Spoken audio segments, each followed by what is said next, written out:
Hi, my name is Emily Perneda, and I'm the 4-H program assistant here at the Breckinridge County Extension Office, and I help out with our 4-H needlework club. I'm a complete beginner when it comes to embroidery and needlework, but I think it's really fun and a great way to pass the time. So today I'm going to talk to you guys about huck embroidery or Swedish weaving. So with Swedish weaving, it is done on huck cloth like this. And with the huck cloth, they have little floats on them, so it has a more prominent side where the stitches basically stick up a little more. You can see right here.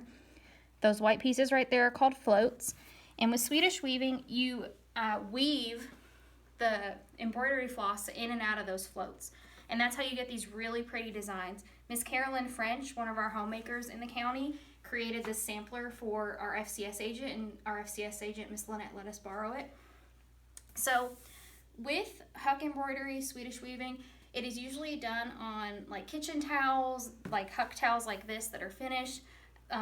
People make really pretty big afghans with them. They'll make table runners, tablecloths, different things like that with this really pretty embroidery. You can do a lot of different designs with it, and it's really versatile. So I'm just going to show you the basic weaving in and out of the floats on the huck cloth. So you can get a lot of different types of huck cloth. Sometimes it can be hard to find.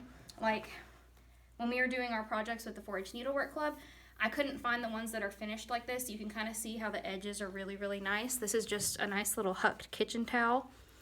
I had to get an actual sheet of huck cloth and cut it for them, so the edges on this one aren't as nice, so we would go back and fix those. So I'm going to show you the basic weaving in and out. So all you'll need for this is a piece of huck cloth. I got this at Joann Fabrics, and you'll need some embroidery floss. So the first thing you'll do with your embroidery floss, it's usually 6 strands. You'll split it so you have 3 strands, and you'll thread your needle. And then you're going to take it and you're going to look for the most prominent side. So this side you can't really see the floats as good as on this side. And you're going to weave it in and out of the floats. And when you're doing straight lines, it's really just pushing it through and catching those floats like this. And I'm going to pull. And there you go. So you can see this little tail at the end. Usually I'd finish this edge, and I'm going to show you how to do that now. I was just showing you the little basic floats and how to pull the thread through. So to tie it off on the ends before you actually start your pattern, you're going to go backwards of the way you go first. So I'm going to catch some floats.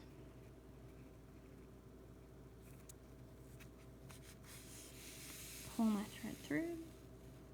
Leave the tail a little bit. And you're going to skip this first one and go over it, and then you're going to go back and pick up the rest of the floats you've already been through.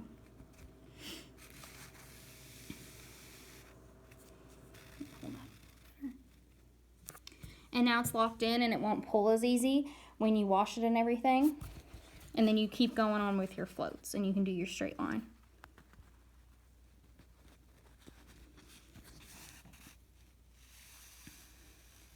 So that's just a basic straight line with the huck embroidery. You can do a lot more complicated designs, as you can see with this sampler we have here.